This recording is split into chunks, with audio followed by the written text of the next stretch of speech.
Thanks so much for sharing a part of your Sunday. We're going to start with a gorgeous live look outside on your Sunday morning as the sun has come up. And those colors, I mean, how does that not bring you a little smile? We hope that your morning is off to a good start. We are going to get to your weather in just a minute. But speaking of joy, you know what we do on Sunday mornings. What brought you a little joy this week? You can let us know using the hashtag 9newsmornings on social media or the Near Me app. We're going to be sharing those responses all morning long until 9 a.m. We look forward to hearing from you.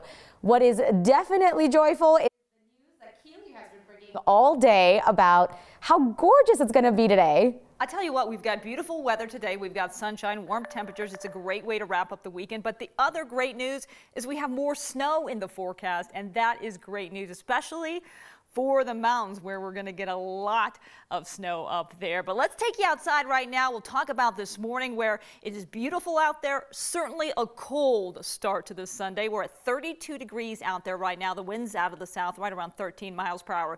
So we're looking at a very nice day. Just a few clouds in the picture over the metro area today, but all eyes on this massive storm you can see churning to the west of us, already bringing copious amounts of snow up there in the Great Basin. Will gradually be pushing into our area as well. Out in front of it, we'll see increasing clouds. We're already starting to see that, and some snow flurries up in the high country.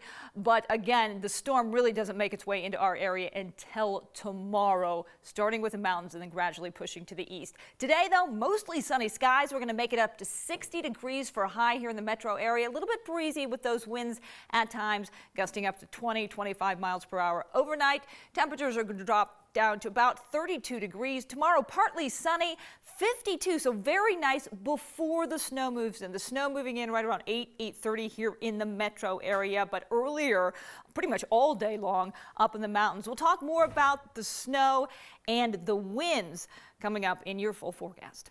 Well, this weekend we saw another influx of people coming from other countries arriving in local homeless shelters. And now the city is hoping the community can help them keep up. Another 41 people arrived this weekend. That is in addition to roughly 100 people who arrived on Monday.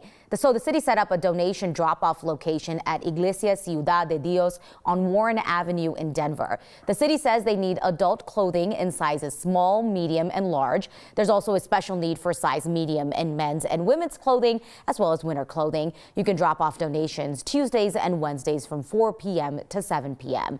Most folks are from Venezuela, and the city says they're not being sent by another state. We've seen that political stunts in other places. The city says it believes people coordinated on social media to make their way to Denver willingly. And now the city is asking faith groups and nonprofits as well as businesses to provide more shelter in case more people arrive. Well, Denver police spent the weekend looking for the driver involved in a deadly hit-and-run crash. Police said the driver ran a red light and hit a biker on a crosswalk at West 38th Avenue and Sheridan Boulevard. This happened just before 9 o'clock on Friday night, and unfortunately, the biker died. The driver did not stay on the scene, and now police are looking for that driver of a dark, mid-sized SUV. They are asking if you know anything to give Denver police a call.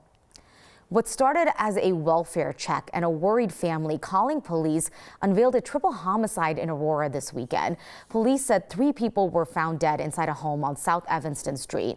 Aurora officers were called to the home around 5 o'clock yesterday evening for that welfare check, but after checking around the outside of the property, they didn't find anything suspicious, and so they left. About an hour later, family members were able to get into that home, and that's when investigators say the family discovered 3 people dead inside. It's still an active investigation. It appears, though, that all 3 have been shot. So detectives from our major crime homicide unit are on scene. Our crime scene unit is out here. We're working closely with the 18th District Attorney's Office. We are searching for an outstanding person or persons. We don't know how many people might have been involved. Agent Longshore, who you just heard from, says that there are no suspects in custody, but that they are interviewing a couple of people. Right now, Aurora police is asking anyone who has any information that could lead to an arrest to give Crime Stoppers a call. His son was murdered almost exactly a year ago over a few pieces of clothing. Now a Denver man is warning holiday shoppers about the potential dangers of buying and selling things from people they meet online. Here's 9 News crime and justice reporter Matt Jablow. It's the worst pain ever. 1 year later, fighting back tears at his son's gravesite, Fernando Duran says his heart is still broken, and he expects it always will be. Yeah, absolutely. Makes you not want to celebrate nothing. I mean, he's never coming back. His death is devastating. On December 3rd of last year, Fernando's 18-year-old son, Fernando Rojas Duran, Yeah, he was perfect son. was murdered in Thornton after police say he connected with 2 young men online while trying to sell 2 designer T-shirts and a pair of jeans. 2 youngsters got a hold of him through Facebook Market and met up with him down the block from his grandma's, and they tried to rob him for the clothing and shot him in the neck and killed him. Tragically, there have been similar cases in Metro Denver in recent years. In 2020, an Aurora couple trying to buy a car was murdered by a man they met online. And in 2021, a man selling a gaming console was shot to death, also in Aurora, and also by a man he met online. I don't want the next parent to feel the pain that I feel. As the holiday gift-buying season fast approaches, Fernando Duran says he's hoping his son's death serves as a cautionary tale. Tomorrow's not promised. And he's urging people who buy and sell things from people they meet online to be cautious. Never meet nobody at night. Go with somebody, meet in a public place. Just be careful in what you do, because you could end up leaving this earth. In Thornton, Matt Jablow, 9 News. According to online court records, one of the men charged in the deaths of Fernando's son pleaded guilty this week to second-degree murder and will be sentenced in February. The second suspect has been charged with first-degree murder. His trial is set to start in March. Well, by the first day of 2023, every multifamily rental property in Denver is supposed to be licensed by the city. But the city is nowhere near that goal, and they actually expected this to happen. The Department of Excise and Licensing says it's issued 820 licenses for multifamily homes when they estimate there's actually around 25,000 of these properties. Another 220 applications are currently pending. Anytime there's a brand new licensing requirement, we know not everyone's going to get licensed right away. It's going to take some time. We had something similar when we first started licensing short-term rentals like Airbnb years ago, where the first year we only had, at the end of the first year, about 30% of the people who were supposed to get licensed had a license. And then now, years later, we're up to 80% for short-term rentals. This is among the highest in the nation.